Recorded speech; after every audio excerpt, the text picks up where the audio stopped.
In a world where life hung by a thread and tomorrow was never a promise, surviving the Middle Ages demanded metal, like forged iron, unyielding yet pliant. Fields were worked with calloused hands, under skies heavy with rain or war. They sang as they toiled, their laughter rising above the grindstone's din, a melody of defiance. Communities thrived on shared bread and burdens, where a candle flickered beside the dying, offering warmth even when life was cold. Disease whispered through villages, unseen yet dreaded, but faith was a fortress, laughter a balm. Under every woolen cloak was a story of survival, indelible and resilient.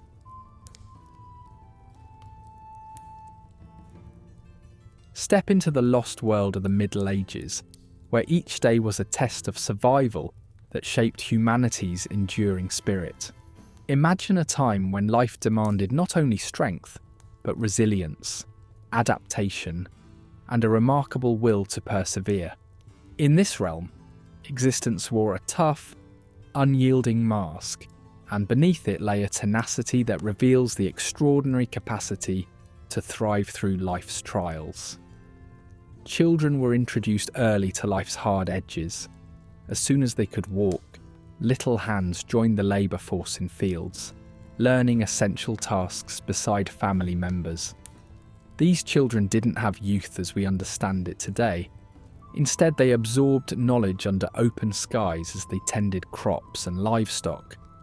With each passing season, their role shifted from play to vital survival, making them integral to the family's existence. For them, work wasn't simply a necessity, it was a form of education, where games and chores blurred in the pursuit of preserving their community. The years left them robust and wizened, their senses attuned to nature's rhythms, their bodies hardened against toil, and their minds sharpened by experience. Meanwhile, women in the Middle Ages braced themselves for childbirth, a momentous event fraught with danger yet essential to the continuation of life. Lacking the advances of modern medicine, each birth was a dance with mortality. Skilled midwives and wise elders offered guidance, leading them through the perils with rituals rich in hope and fear.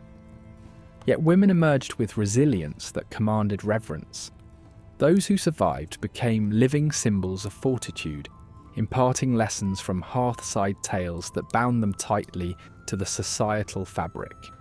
The dimensions of joy and heartbreak intertwined as they welcomed new life, while acknowledging its precarious nature. Men found themselves straddling the worlds of warrior and craftsman.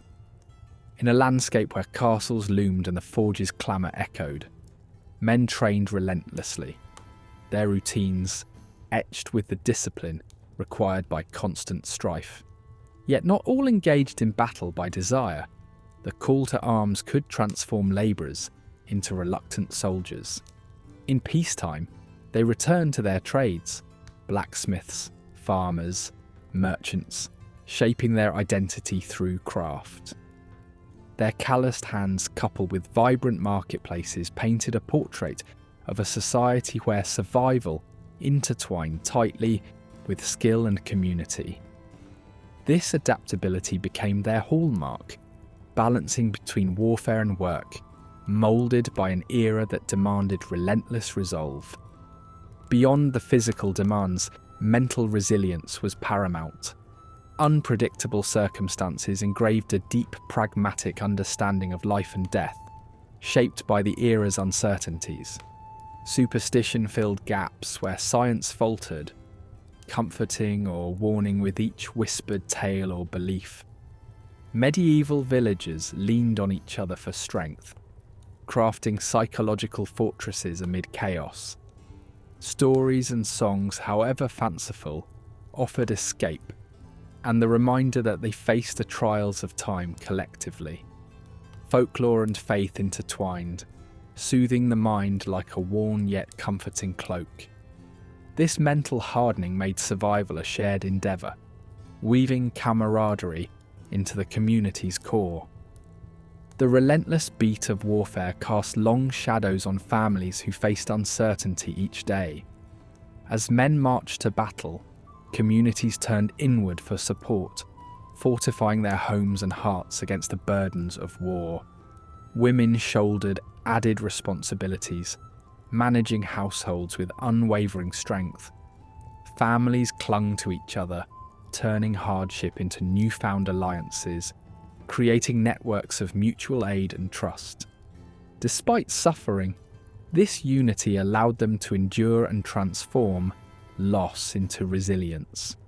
Memories etched in collective consciousness carried forward, teaching that history includes not only grand battles, but the struggles of ordinary lives.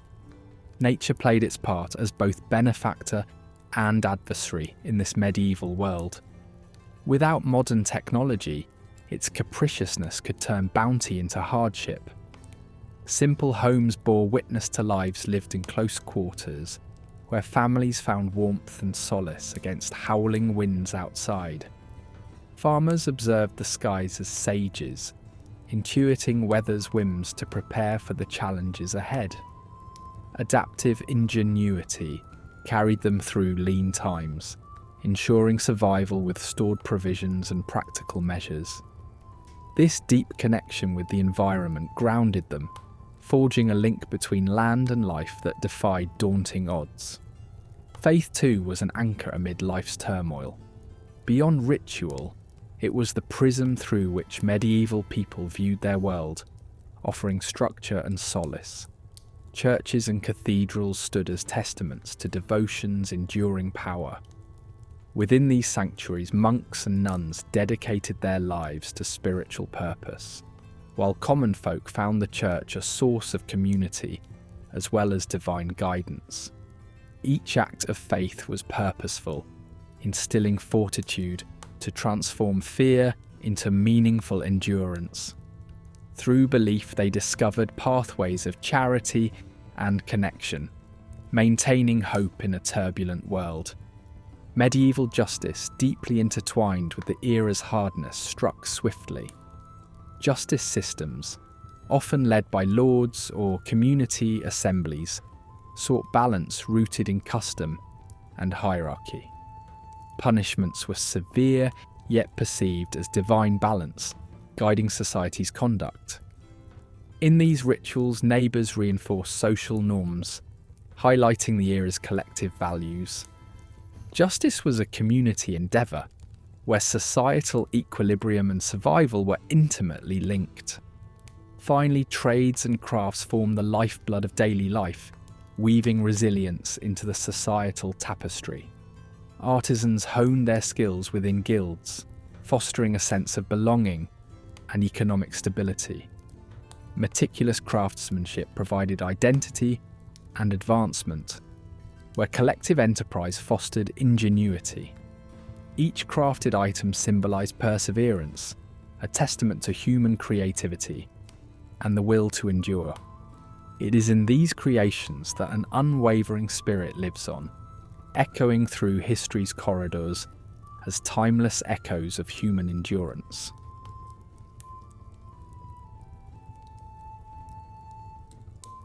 In medieval times, life was woven tightly into the fabric of the village, where survival often depended on a person's role within this tightly knit community.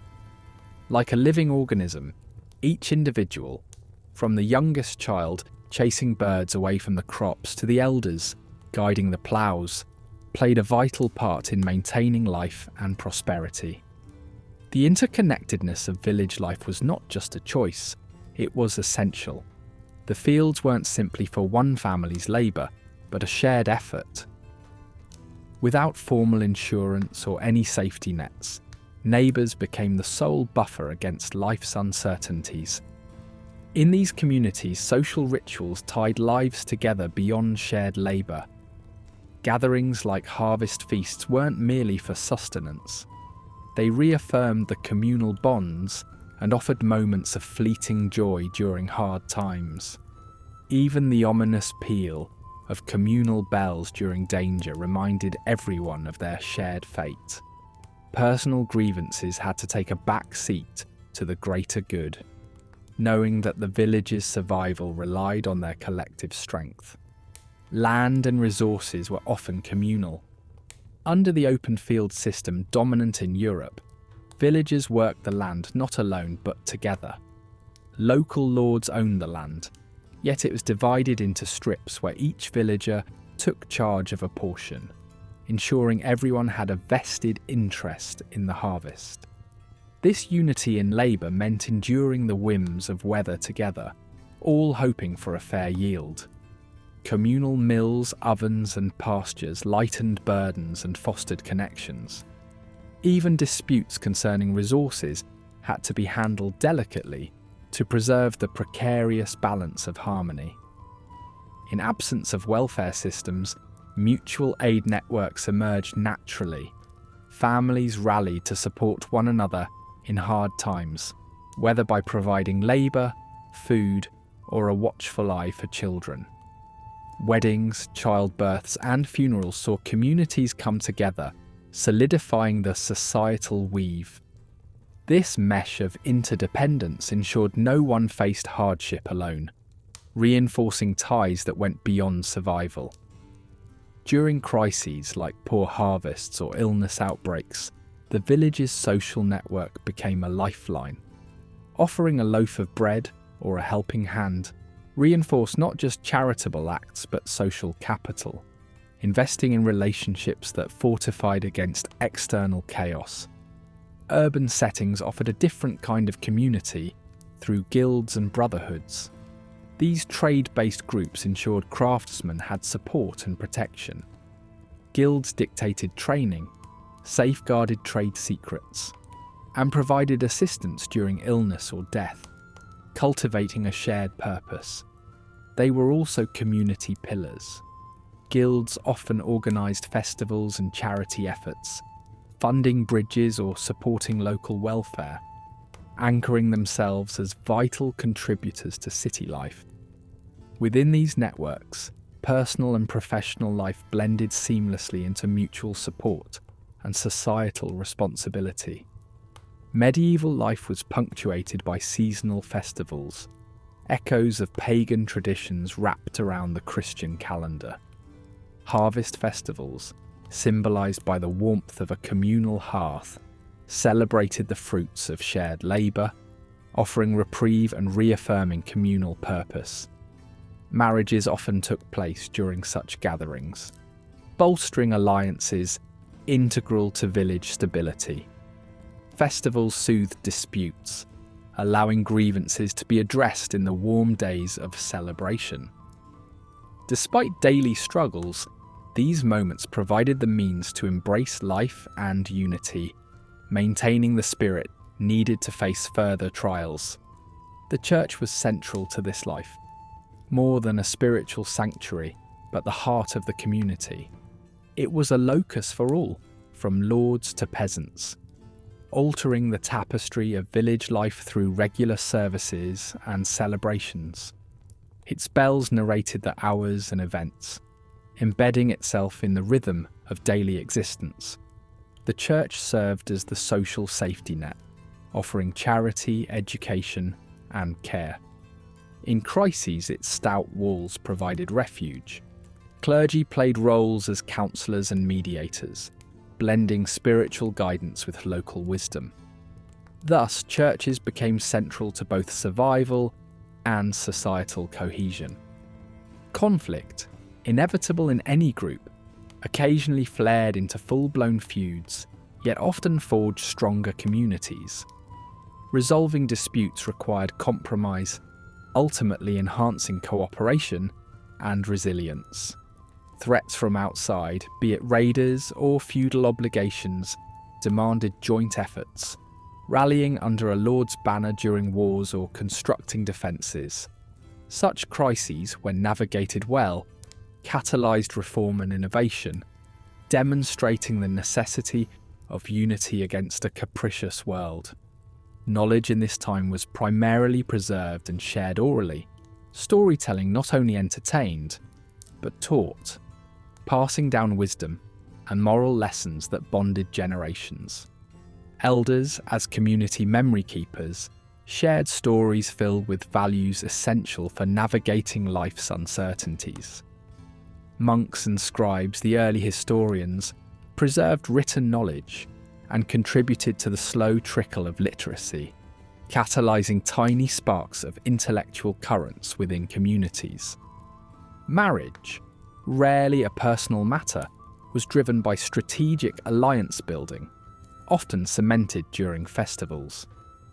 These unions solidified social networks, pooling resources, and ensuring lineage continuity, threads strengthening the community tapestry. Kinship networks extended beyond immediate family, providing crucial support, especially in hard times. They were foundational to village resilience, providing collective security that individual means could not. Under the shadow of constant external threats, medieval communities leaned on these close bonds. Whether from bandit raids or nature's wrath, communal efforts in defence and resource management were vital. During sieges or raids, everyone, the farmer, the craftsman, the leader, had roles to play in defence. After devastation, communities rebuilt stronger, lessons from adversity reshaping their approach to survival. Thus, medieval society pulsed with communal strength, where unity was not just advantageous but essential. Through shared trials and triumphs, these bonds were the threads that held the tapestry of life against the ceaseless winds of fortune.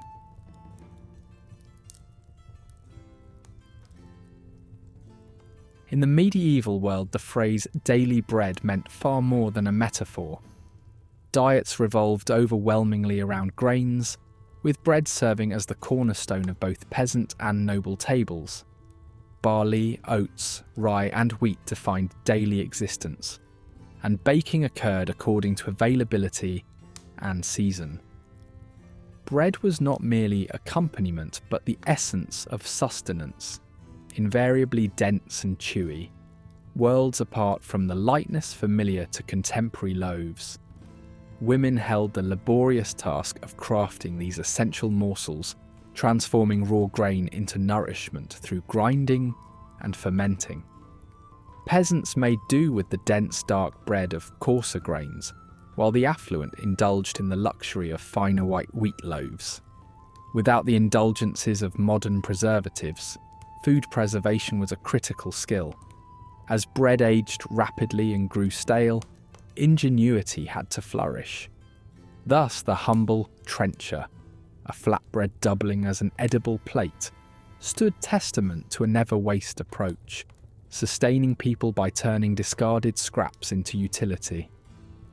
Grains sustained not just humans, but their livestock too, thus intertwining farming life with survival. Festival days offered rare escapes from culinary monotony, but for most, each meal was as predictable as the cyclical seasons. Through it all, grains ensured everyone toiled on with purpose, every chew an assurance of another day's fortitude. Yet survival in medieval times demanded stretching every resource available. Produce was largely dictated by season, and kitchens brimmed with whatever could be locally foraged or cultivated. Cabbages, turnips, garlic, and leeks adorn their tables, supplemented by wild herbs such as nettles and dandelions, gathered with meticulous care. With the importance of every harvest in mind, medieval folk developed intricate preservation techniques. Pickling, fermenting into sauerkraut, and drying extended the life of vegetables into the harsher months. These methods were passed down as sacred lore, a necessary testament to their resilience and adaptability. Ale, the drink of workers and noble alike, was more than a tipple, it was essential sustenance. Contaminated water posed constant danger, and the ale's low alcohol content offered a safer and more nourishing alternative. The brewing craft, dominated by women, varied from domestic chores to small-scale commercial trades. Unlike today's leisure offerings, ale satisfied both thirst and nutrition, often coupled with bread to form the simplest, most vital meal of the day. Brewing inadvertently eliminated many risks associated with waterborne disease, as the boiling process acted as a primitive form of purification. In stark contrast to grain and vegetable abundance, meat was a rarity, often gracing the tables of the affluent or marking festive occasions. Hunting was an art of skill, guarded jealously by the nobility. Poaching bore severe penalties, yet desperation could drive the less fortunate to risk life and limb for precious protein. The pursuit of wild game, whether boars or deer, demanded cunning and patience. For the coastal folk, fish offered a more accessible bounty. Seas and rivers yielded their catch to the knowledgeable, and preservation through salting or smoking ensured fish were available even in lean times, acting as a dietary staple during religious fasting periods, when meat became a prohibited indulgence. Medieval life was a wary dance with spoilage, a constant adversary in a world devoid of refrigeration. Preservation was both art and necessity, with salt serving as a prized preservative commodity.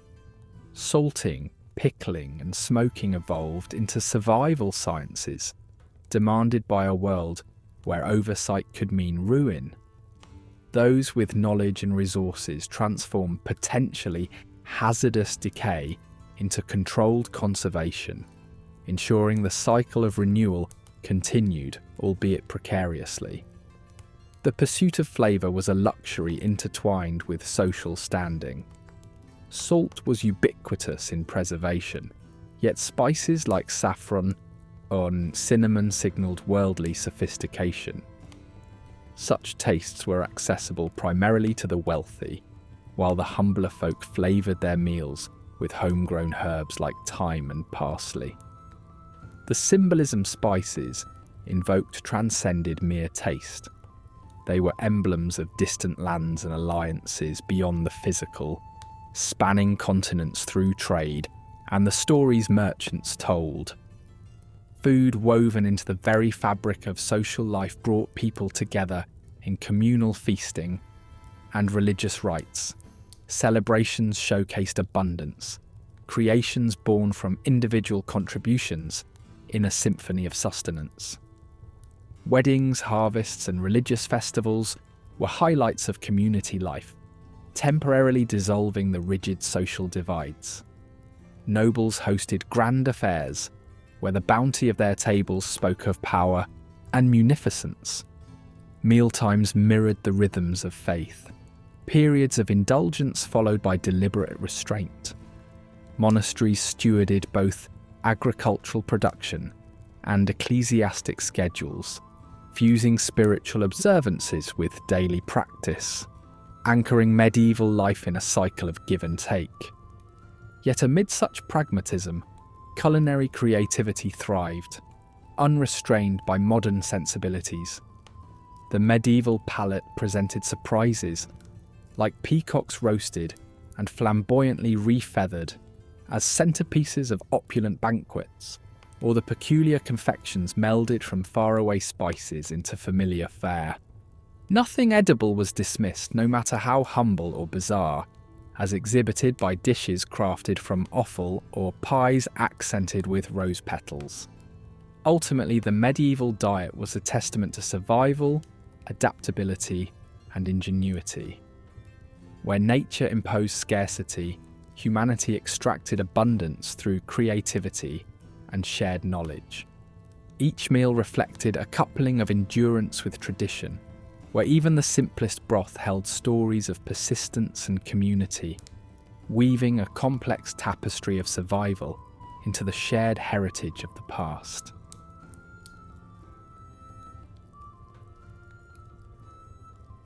In the shadowy alleys of the Middle Ages, disease crept upon its victims with no warning, its symptoms mysterious and sinister.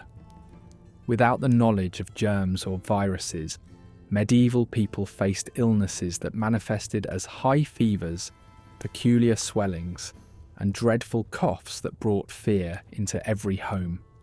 These maladies were often attributed not to bacteria, but to divine wrath or perhaps an unlucky encounter with a witch's curse. The air was thick with stories spun to make sense of the inexplicable, where every cough rattled with the threat of something far more dangerous. In this world, the nose was a wise guide. The stench-filled streets of medieval cities were alive with the noxious scents from open sewers and tightly packed humanity mingling with livestock. Smells were suspected of carrying disease, and thus began the pursuit of fresher air. Fragrant herbs like lavender became essential, stuffed into clothing or hung in homes as protection against the peril lurking in the foul air. Although we understand today that these measures were not effective, they highlight the medieval belief in the tangible dangers of scent and air, a sort of instinctive, primitive reasoning in an age of limited science. Enter quarantine, a concept that medieval people turned to despite not having a grasp on infections and germs. When outbreaks threatened, isolation was practiced with an understanding that those displaying symptoms needed to be kept separate. Families were divided, and trade came to a halt as towns took measures to protect their populations. The term quarantine originated during this period, from the Italian 40 giorni, or 40 days, that ships spent offshore when suspected of carrying disease. This practice, born of communal vigilance, speaks to an instinctive need for survival, bubbling under the constraints of the time. One image from this era stands out more vividly than any other: the iconic figure of the plague doctor, clad in a foreboding cloak, and the eerie beak-like mask filled with scented herbs, intended to ward off the invisible menace. These figures have become symbols of both a desperate bid to combat disease and the fusion of medieval medicine with symbolism and magic. While the mask offered little genuine protection, it embodied hope, a talisman against the terror ravaging communities. Plague doctors, willing to face the horrors that others feared, became comforting signs, emblems of resistance against relentless adversaries. For those seeking remedies, the medieval landscape offered apothecaries who peddled nature's bounty as cures. Herbs like rosemary, sage, and garlic held more than culinary value. They were precious commodities in the battle against afflictions. These healers, often guided by traditions passed down through generations, mixed potions and brews, relying on the perceived powers of plant life to mend the sick. This intricate dance with nature, despite its primitive roots, underscores a remarkable adaptation, where survival was a test of both knowledge and the instinct to innovate. If one could not be healed by herbs, perhaps protection lay within the mystical. The boundaries between medicine and magic blurred in this age. Relying on talismans and amulets, people sought to tip the scales of fortune in their favour, arming themselves with symbols intended to fend off disease. These charms, whether elaborate or plain, served as tangible shields for those seeking to navigate the challenges of medieval life. Despite their unlikely efficacy, they provided comfort and a sense of control amid chaos, reflecting an era where the supernatural was as much a part of daily life as bread or water. The Black Death left an indelible mark on Europe, transforming how societies approached disease and death. This scourge decimated populations, leading to the evolution of burial practices and rituals surrounding mortality. Communities adapted, innovating traditions to fit their grim new reality, as survival itself became a communal, guiding principle. The strength of shared suffering ushered in a collective resilience, with processions and acts of penance aimed at warding off divine displeasure. These responses highlight both the adaptability of the time and the human heart's capacity to draw strength from shared hardship. Religious belief stood as a steadfast pillar amid the epidemic storms. Churches served dual purposes as sanctuaries for the sick and places where prayers were offered in abundance.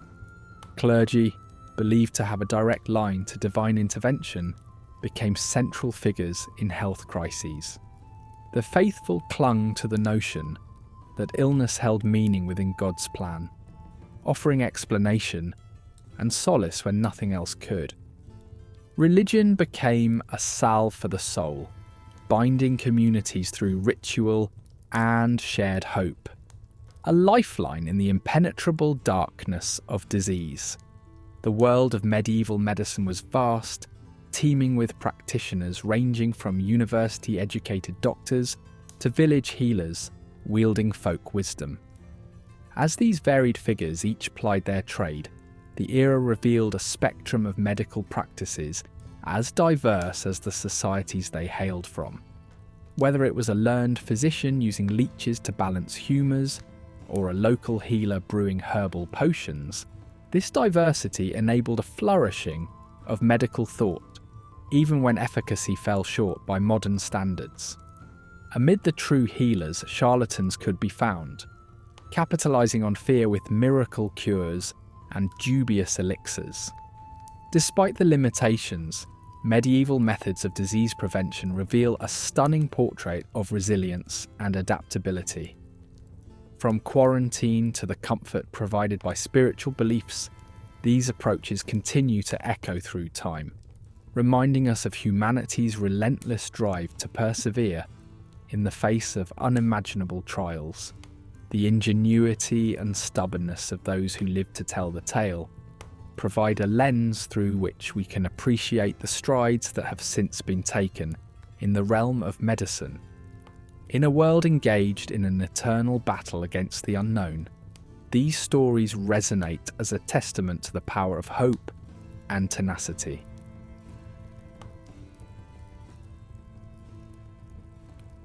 In the dim and smoky confines of medieval taverns, where the clinking of mugs spoke louder than words, laughter served as a silent rebellion against the relentless hardships of life. It bridged the chasms of social divides. As jesters and minstrels, those wandering satirists navigated the land, delivering pointed jibes at nobility and caricaturing the absurdity of feudal society. With each quip, they offered the oppressed a momentary respite, a subtle uplift of spirits in a world that left little room for such luxury. Yet in villages eternally shadowed by the spectre of death and diseases, humour endured. A strain of grim and knowing humour, rooted deeply in folktales, emerged. Tales of dance macabre dared to flirt with the dark, confronting the living with their inevitable fate, and turning mortality into a shared, almost cheeky, acceptance. In this communal acknowledgement of life's brevity, bonds were formed, as if confronting life's end with a smirk could ward off the chill of inevitability. Laughter was not a mere escape, it declared defiance, etching pockets of joy in a vast landscape of despair. In this world, music played a role far removed from simple amusement. It became the lifeblood of storytelling, weaving emotional expression into the social fabric. Fields echoed with communal songs, melodies that not only synchronized labour, but also provided an auditory balm against the monotonous and back-breaking toil. As villagers sowed the land with calloused hands, their songs cultivated a sense of shared identity and purpose, binding isolated communities with threads of harmony. The power of music transcended the fields and imbued life's milestones with significance, from birth's first cries to the solemn reflections at funerals. Within monastery walls, monks chanted spiritual truths, while troubadours spread news through lyrical tales. Here, music was both pedagogy and escapism, engendering a space where life's trials found release through ethereal soundscapes. For medieval people who relied on word of mouth, songs became the vehicle for both education and temporary transcendence from corporeal suffering. Folktales mirrored the medieval psyche, intertwining fantastical elements with societal truths. In the flicker of firelight or the bustling taverns, these tales offered a retreat from tangible hardships. They spun narratives of heroes overcoming the otherworldly, mirroring listeners' real-life battles. Through allegory, these stories showcased societal understandings of morality, justice, and folly. Cautionary tales served to warn against human excesses, while stories of transformation promised hope and redemption, even in a world starkly capped by limitations. With literacy scant, oral traditions preserved community wisdom, transforming enchantment into reflection and guidance. In stark contrast to everyday struggles, carnivals and festivals burst forth with sanctioned chaos, moments where societal norms danced on their heads and peasants slipped into regal masquerades. These jubilant interludes infused life with camaraderie and catharsis, giving peasants a rare taste of liberation from their grinding existence. The thrum of dance and theatrical exhibitions, coupled with indulgence in feasts and ale, demarcated these occasions as vibrant affirmations of life, threadbare yet profound in their fleeting joy. Yet, within the splendour of feasts resided jesters and fools, figures who, beneath their colourful facades, wielded the power to critique even kings. They delivered sharp reflections wrapped in jest, walking the fine line between folly and wisdom. With puns and antics, they encouraged self-awareness, and even the most vigilant of monarchs found value in their insightful mockery.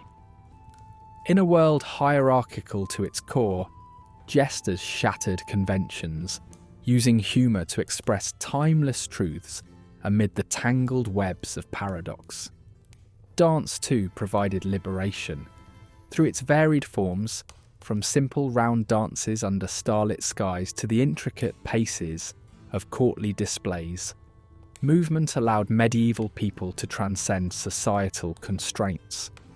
Whether kneeling in worship or leaping in celebration, dance was a language articulated beyond words, creating lasting memories within the collective consciousness. It offered a chance to reclaim agency over bodies and spirits in a world marked by uncertainty. Storytelling, meanwhile, anchored medieval oral traditions, sustaining cultural continuity amidst the absence of written records. Elders, guardians of memory, spun epic sagas that bridged past and present, imparting values through narrative. Origin stories and legends explained the inexplicable, comforting listeners by wrapping the unknown in relatable narrative structures. Through these stories, communities reinforced identity, providing a reservoir of shared knowledge and fostering a powerful collective identity. Even the simple act of drinking gathered people together with a candid joy that seemed forever poised to brim over into laughter. Ale and mead not only quenched thirst but also rekindled connections, transforming taverns into spaces of release. Beneath the buzz of inebriation, social barriers softened and human connections unfurled. This gathering around communal tables unlocked the tongue-tied barriers of societal rank, opening the floor to unrestrained joy and camaraderie. Despite the world's strife, medieval celebrations reaffirmed life's worth through joy, rebellion in the form of merriment. Festivities marked by games and feasts bridged the agricultural and ecclesiastical calendars, punctuating time with exultant affirmations of life and bonding. Within these gatherings, survival was celebrated, transcending basic existence through shared joy. In laughing and singing together, medieval people found the courage and resilience to embrace another dawn, transforming hardship into a tapestry coloured with moments of unexpected brightness.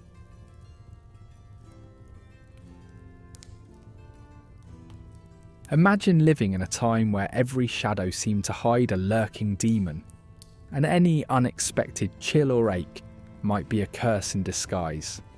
This was the medieval world, a flickering landscape of faith and superstition, where fear and hope mingled in equal measure. People in those times clung to their beliefs like a shipwrecked sailor grasps a lifeline. Faith was not merely a collection of rules and dogma, it was the prism through which they interpreted all of existence. Among the ravages of plague and the chaos of war, faith was their guiding star, a melody that soothed restless souls and stitched their days together with invisible threads. The beauty of faith lay in its multifaceted presence. It was in the grand cathedrals, resplendent with stained glass glory, and in the quiet village churches, where communal prayers wrapped around wooden rafters. Sundays were more than just a respite from toil. They were communal heartbeats, a chance to reset the moral compass in an unruly world. Pilgrimages brought healing and miracles, while relics believed to radiate divine energy bound individuals to a sacred narrative that insisted suffering had purpose, woven into a celestial tapestry beyond human reckoning. The church itself was the golden thread in the medieval life fabric, transcending spiritual guidance to become a formidable administrative and economic entity.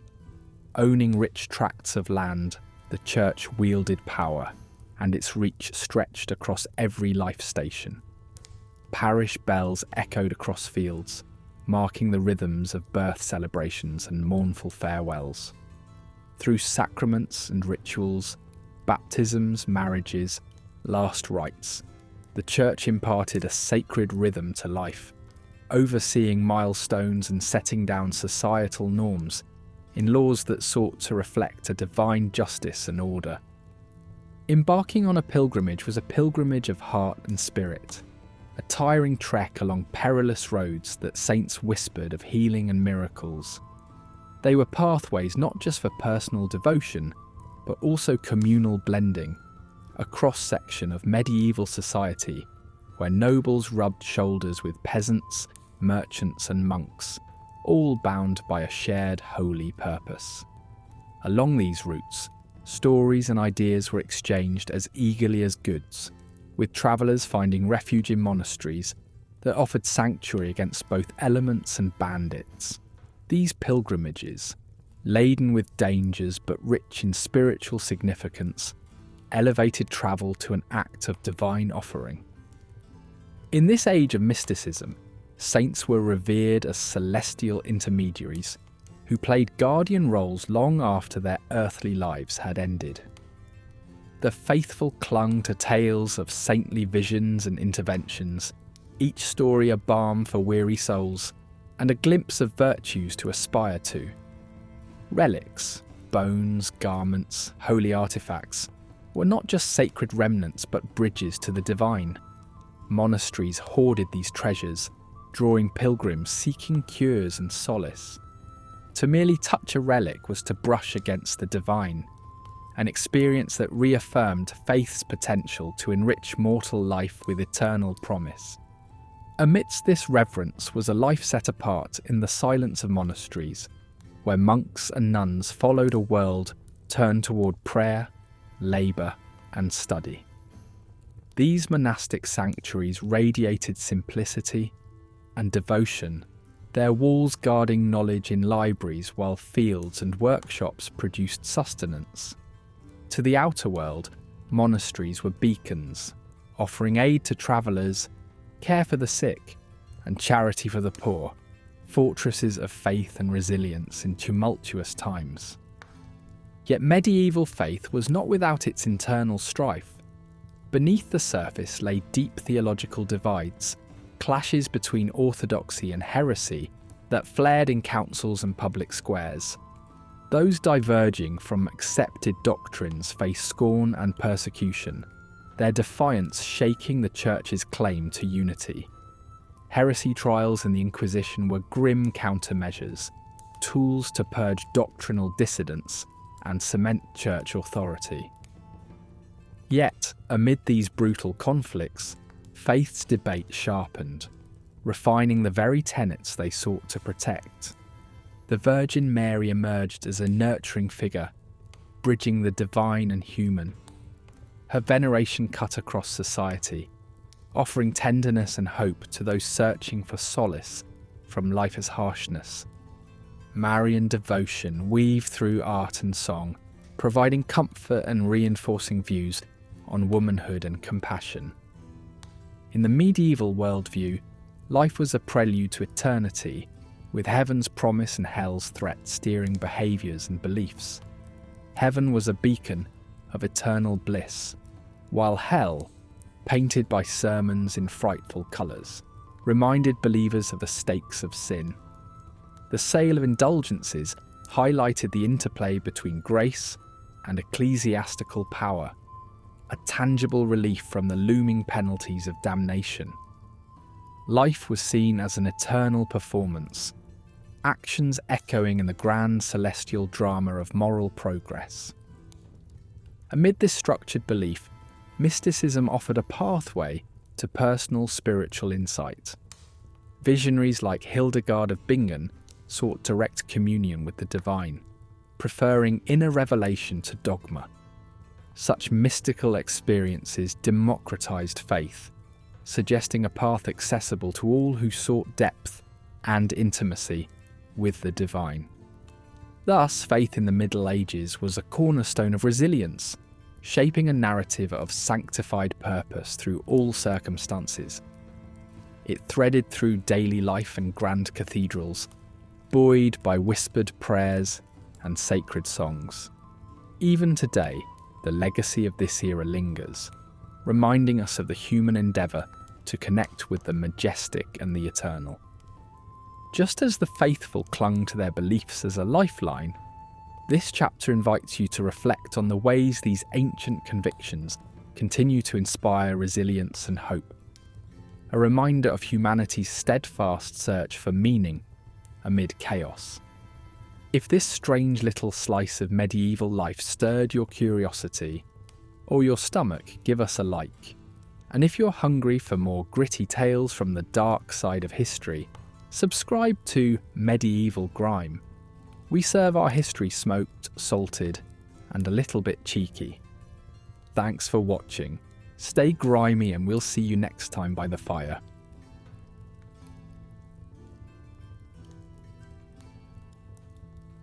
In the shadowy mazes of medieval life, survival often hinged on the art of knowing when to vanish from sight.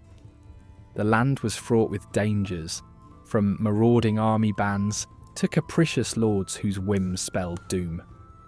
For many villagers, the instinct to run was not a mark of cowardice but a calculated gambit.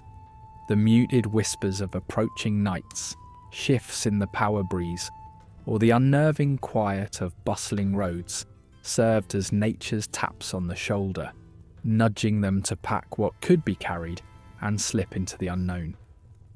Departures weren't impulsive acts. They were the tethered ends of everything familiar, yet they were often the needle that stitched the tapestry of survival. Travelling the Middle Ages' perilous roads was an adventure book written with sweat and fear. Bandits lurked, rocks jumbled paths, yet no intruder knew the land as intimately as those who grew upon it. Hidden roots and nature's secret folds, like river currents and dense woods, became trusted allies in this ceaseless dance of evasion. Escaping was not merely leaving peril, it was about transplanting a village's soul to grow roots anew, demanding courage and a chameleon-like adaptability to the terrain and threats. Each decision to flee spoke of an ancestral training in endurance and ingenuity. But some chose not to flee. They stitched themselves into the common fabric, mastering the art of invisibility within plain sight. Particularly for outsiders, Jews, heretics, or others painted as different, merging into village life was an existential rehearsal.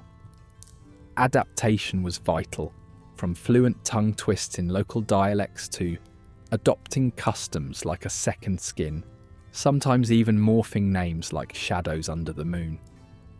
Routes to survival included leading double lives, weaving themselves into the trust webs of communities as ordinary figures with a hidden lore.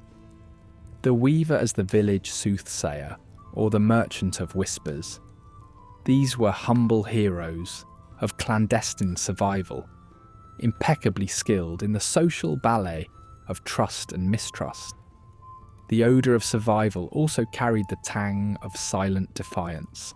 Some did not shrink into the scenery, nor flee into the horizon.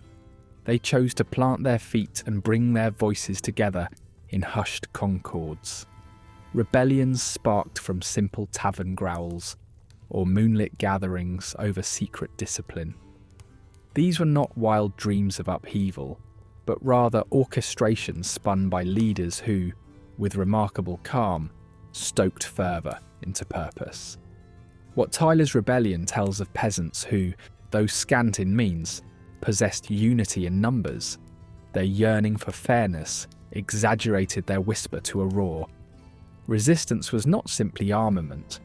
It took myriad forms: passive deceit, the refusal to obey unjust edicts, or the subversion of labour. These gestures, though perilous, proclaimed a subtle form of rebellion, hinting that oppression found its antithesis in unity and quiet defiance. Meanwhile, the medieval landscape offered sanctuaries for those in need. Enfolded valleys and thick forests, which, beyond offering mere concealment, became thriving microcosms of life. Sherwood Forest, forever etched in imagination by Robin Hood, symbolises many untamed havens where those fleeing justice or injustice fostered new communities, erecting self-governance amidst the whispers of leaves. These communities were not anarchic refugees but vibrant societies, adept at living off the land, skilled bushcrafters who intuitively understood nature's benevolence. The figure of the medieval bandit, both admired and feared, sketched the blurry line between survival and rebellion. Names like Robin Hood had legends painted over them, yet they captured the phenomenon of disenfranchised ones propelled into banditry, a last refuge for those alienated by fate's disparities. They were not shadowy criminals but folk heroes shaped by and against the oars of their times, manifestations of defiance, serving as reminders that power and justice went beyond decrees and dungeons. Living by their own codes, these clandestine sheriffs imposed a form of justice and autonomy, gathering covert support as they danced upon the sharp edge of the survival, that precarious balance between order and resistance. Running parallel to these capers were underground networks, medieval arteries pulsing with risk and resilience. Bonds of trade intertwined seamlessly with those of insurrections, knitting together cities, hamlets, and often warring realms. Where words faltered, codes nestled in letters, subtle signs and trusted couriers bridged silences, defying regimes and carving pathways through stone and shadow. These hidden threads of defiance stretched across the land, supporting those yearning for freedom, religious liberty, or survival, relying heavily on faith, ingenuity, and the courage that united them. Secret societies thrived defiantly under medieval oppression, sometimes cloaked as harmless guilds or devout circles, yet within their walls, plotting subversion and sanctuary. Membership was a perilous privilege, offering the haven of community, yet also risking the noose or flames upon discovery. These enclaves, like ancient oaths, preserved knowledge when it came under siege, even as alchemical societies and mystical orders crooned their secrets amidst threat of obliteration. they perpetuated hope, a testament to the resilience and the undying thirst for a world imagined differently. In a time when a mere conviction could ignite one's end by fire, resolve itself became a crucible for courage. Heretics bore truth's relics, their martyrdoms reshaping cultural narratives, even as their ashes barely cooled. Legends like Joan of Arc echo the paradox where holding beliefs could either kindle revolutions or drape martyrs in saintly cloaks posthumously. These martyrs embodied an unyielding dance between enslavement and liberation. Women, so often cloaked in the shadows of history, emerged as crucial weavers of this resistance tapestry. They were spies, midwives of revolution, carriers of forbidden truths. Figures such as Hildegard of Bingen swayed cultural tides through philosophical and spiritual undercurrents. In households and beyond, women reshaped the lineage of resistance with grace and stealth, their shadowy mobilizations sketching an overlooked narrative where resilience and defiance ebbed into whispered legacies, echoing across time's tapestries. And so, through the dimly lit corridors of history, these threads of medieval survival whisper their ancient wisdom, quietly fortifying the present's resolve with the grit of ancestors who, faced with indomitable odds, chose tenacity over surrender, weaving centuries of courage into the complex loom of human endurance.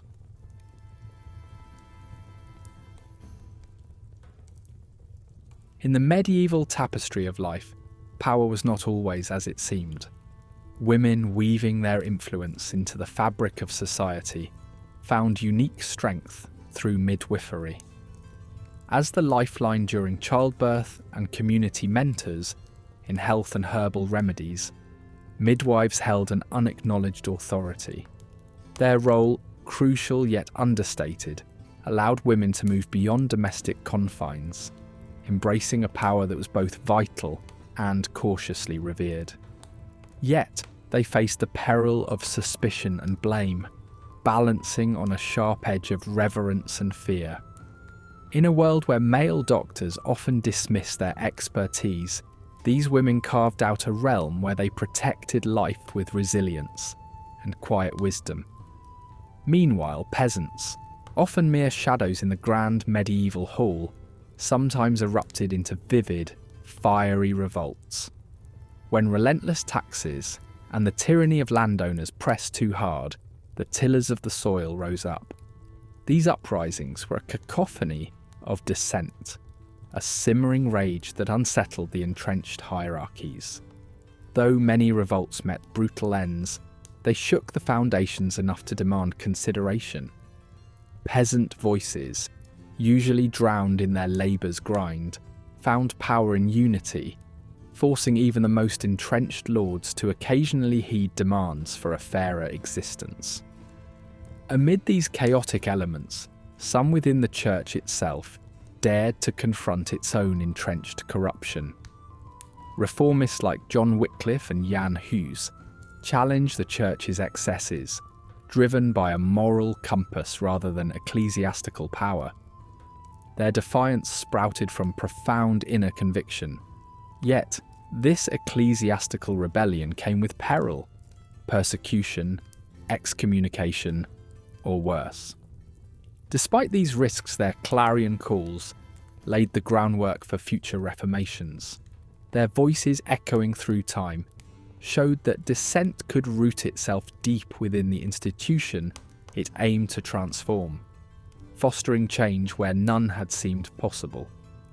In the quiet halls of scriptoriums, scribes found power in preservation.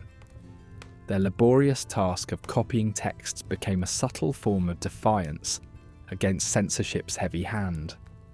By preserving forbidden or controversial works, scribes wielded a quiet but steadfast authority over the narrative of history.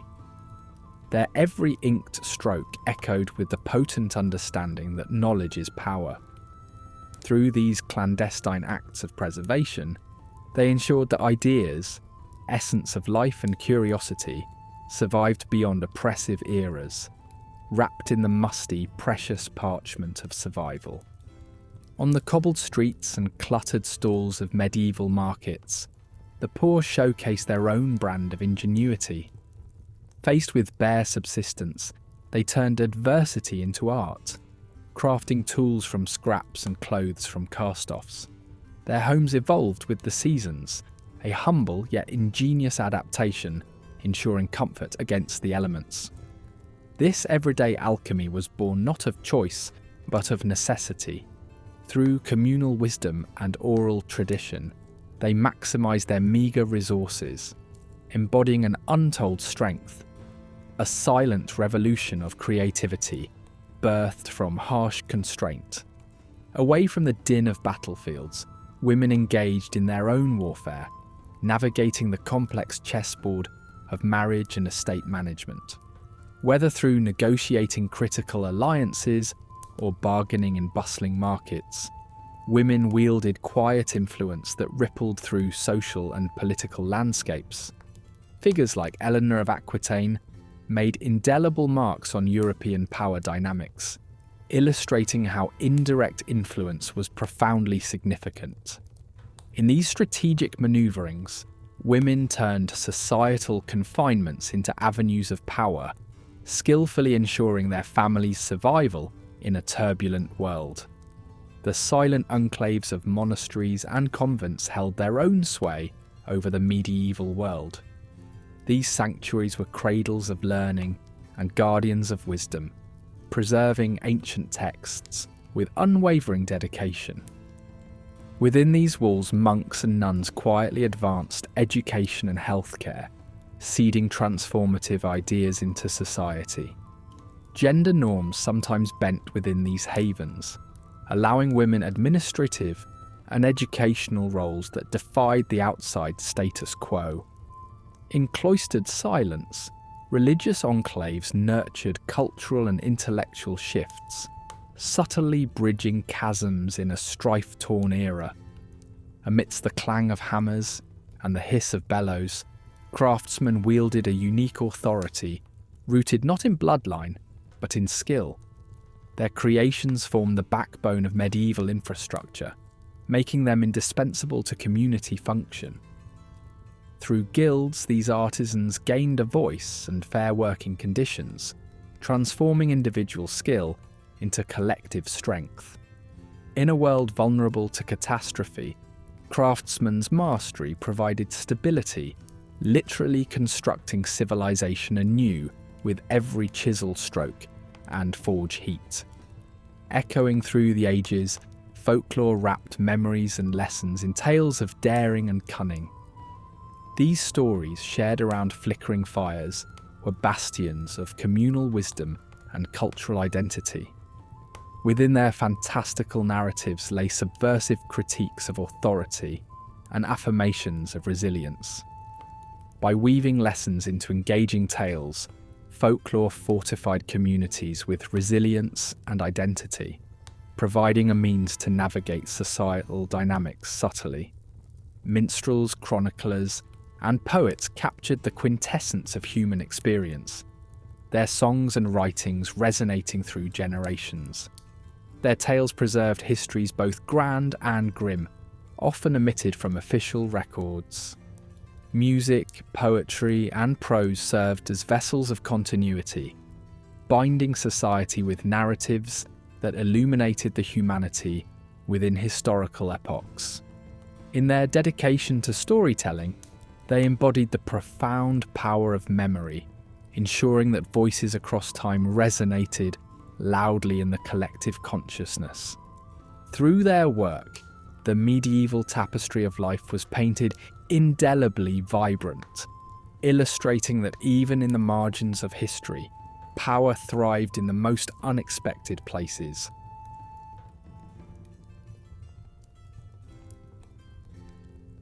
In the tapestry of medieval life, death was a constant companion, its shadow cast over every village and hamlet. Unlike today, where it is often kept at a distance by hospital walls and funeral homes, in the Middle Ages, it was woven deeply into everyday existence. Life expectancy was harshly low, and childhood illnesses, minor by current standards, claimed many young lives. Every family bore the sting of early loss, and communities were no strangers to mourning's embrace. This omnipresence of mortality informed a unique approach to grief, with ceremonies transforming sorrow into a shared experience. Families came together, not to hide their grief, but to face it head-on, seeking solace and strength in communal bonds.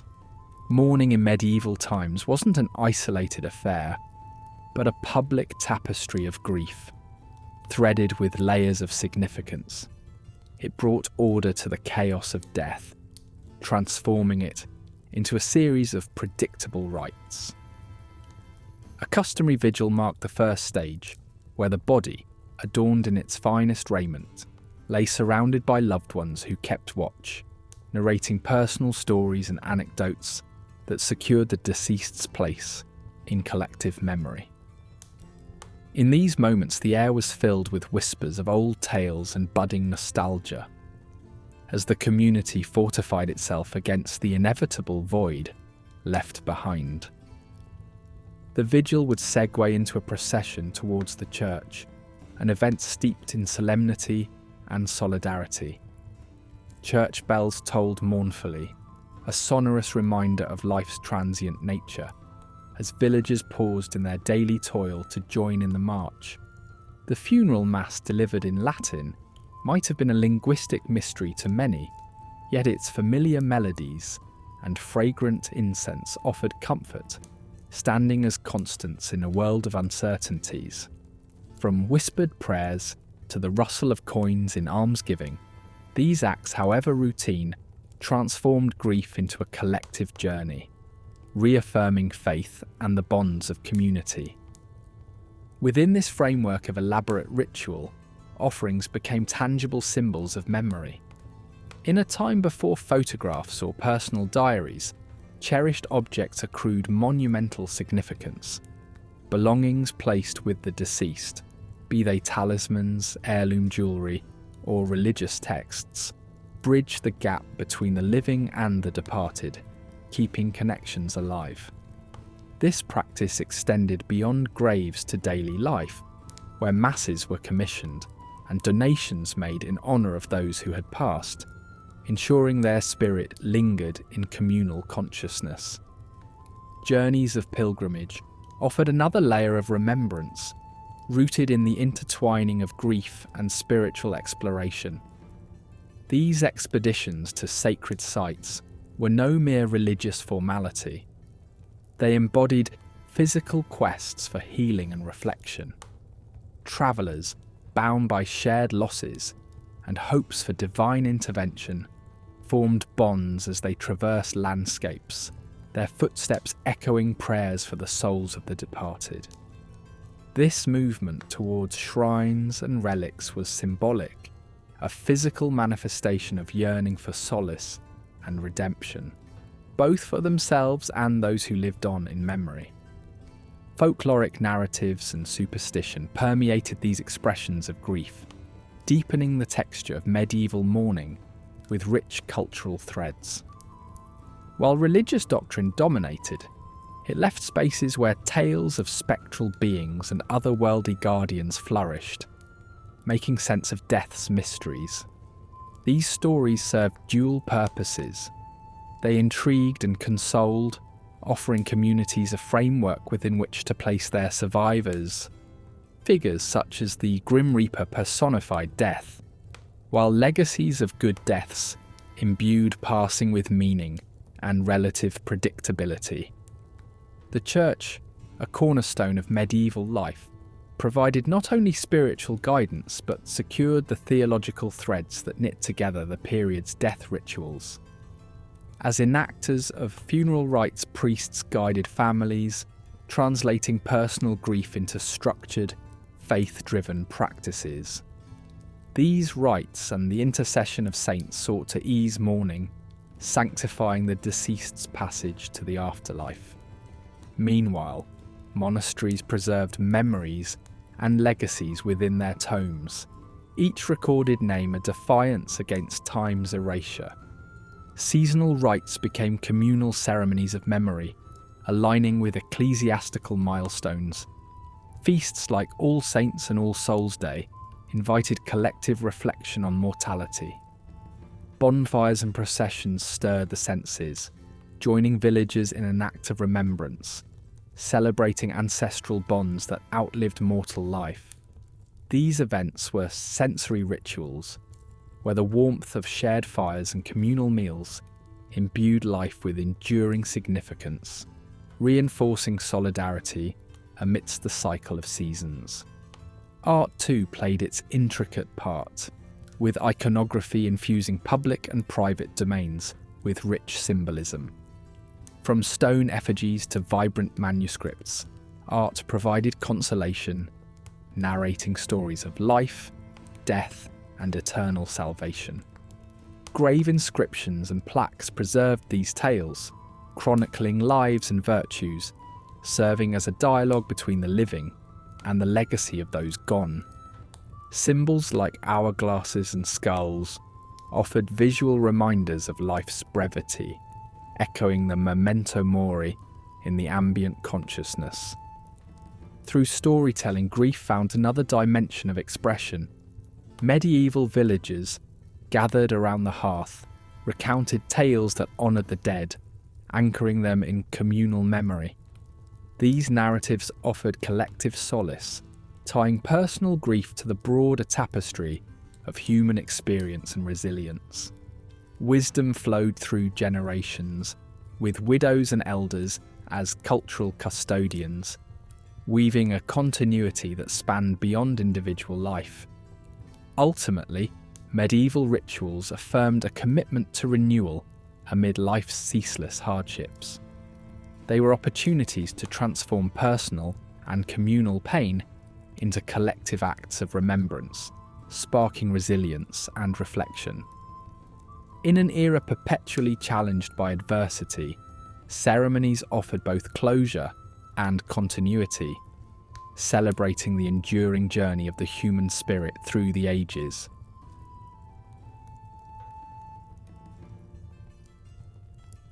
In the medieval world, the four horsemen of the apocalypse weren't just myth, they were realities bearing down with grim regularity. Villages often found themselves trampled by the hoofbeats of conquest. Famine stalked their fields like a hungry ghost, and disease cloaked towns with a shroud of silence. Yet amidst these forces, the spirit of the people steadfastly refused to surrender. Tenacity was not an option, it was necessary, as they clung fiercely to life's delicate thread, refusing to let it fray completely. After each calamity, stories of survival rose like phoenixes from the rubble. Devastated villages rebuilt, learning to adapt as naturally as breathing. They tightened communal bonds, shared in grief, and steeled themselves for the next onslaught, understanding life was as fleeting as a shadow, yet fiercely precious. Time itself, marked by the relentless march of seasons, mirrored their resilience. Winter's bitter grip tested their limits, demanding endurance and rationing of dwindling supplies. Spring, however, brought a renewal, allowing them to sow seeds and dream of abundance. Their existence was a precarious dance with nature, but within this dance they forged a routine, a rhythm that promised hope, even in the bleakest of times. This cyclical view translated into a deep-seated understanding of life and death, a continuous thread rather than a finite story, teaching them that after every harsh winter, a hopeful rebirth awaited. Community was the lifeline anchoring them through this cycle of life. Towns and villages were woven into tight social fabrics, where resources and responsibilities intermingled. The saying, "It takes a village," was a mantra echoing through their survival stories. In times of crisis, these webs grew even tighter. Neighbours shared what little they had, supported the frail during sickness, and came together to fend off invaders. This communal spirit ensured that survival was not an individual endeavour, but a collective triumph, shackled not by necessity, but embraced through shared understanding. Amidst life's harsh realities, faith shone as a beacon of hope. The promise of heaven was solace against earthly trials, offering a light that pierced through the darkest moments. The church, with its grand cathedrals and humble chapels, was the epicenter of life, a compass guiding moral and practical decisions amid adversity. This conviction to an afterlife didn't encourage passivity. It fueled compassion, nurturing communities, and amplifying resilience in the face of daunting challenges. Art and creativity provided another lifeline. Despite the era's adversities, the period was rich in creative expression. Tales told by flickering fires, music blossoming in village squares, tapestries capturing legends, all provided mental refuge. Storytelling was a vessel not only for amusement but for preservation of culture and resilience, allowing for reinterpretation of harsh realities and making complex truths accessible. Artistic endeavours brightened the drudgery of daily life and fostered connections, serving as mirrors reflecting challenges and hopes, offering solace and moments of cathartic humour. Memento mori, the meditation on life's impermanence, didn't cloak them in despair, but rather filled them with appreciation for the present. It urged purposeful living, to savour every moment, and strengthened community as they celebrated life's transient pleasures. Feasts' vibrant defiance against impermanence became affirmations of life, demanding that joy never be lost, even when overshadowed by mortality. This acknowledgement of life's swift passage encouraged harmony, where accumulated wealth meant little compared to the legacies of kindness and resilience left behind. Necessity, often life's harsh taskmaster, spurred innovation. The era bore witness to creative leaps in agriculture and architecture. The heavy plough empowered lands to yield sustenance, while crop rotation preserved fertility against relentless hunger. Windmills harnessed nature's breath to grind grains, freeing time from exhaustion's grip. Castles emerged, fortresses of defence woven with artistry. Social fabrics evolved as guilds strengthened trade, markets burgeoned into cultural hubs, and town charters epitomised governance. Innovation here wasn't luxury, it was survival's currency, humanity's testament to resilience, not merely through brawn but through boundless intellect and adaptability. Rituals form the structure against life's uncertainty, imbuing the mundane with sacral brilliance. Liturgies, feast days, marriages, and funerals marked life's passages, offering stability and control amid upheaval. Customs linked the individual to generations past, preserving cultural identity and uniting present struggles to the eternal human experience.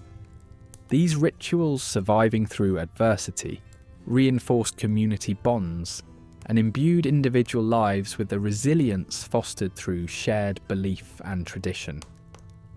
In the end, the medieval narrative is one of adaptability, a silent hero, patiently weaving itself through the ages. Each shift, every adaptation from changing governance to embracing new farming techniques, spoke to a profound comprehension that inflexibility heralds demise. Migration chased abundance, not familiarity. Governance evolved to address changing hierarchies. As trade routes expanded, so did medieval minds, embracing spices and philosophies that broadened perspectives and enriched lives. This legacy is a testament to a timeless lesson. Amid constant change, adaptability remains humanity's enduring hero. Ultimately, the tale of medieval perseverance coalesces into a powerful constant, an unbreakable human spirit. Through relentless trials, communities rebuilt, transforming adversity into stories of resilience. Their spirit transcended faith, class, and borders, declaring not with words, but actions that survival was the ultimate defiance. Their laughter in the face of hardship reflected a deeper understanding that life's beauty lay not in ease but in overcoming. However harsh the winters of circumstance, the flame of life flickered resiliently, fueled by an inviolable belief in tomorrow's dawn and an unwavering hope for renewal.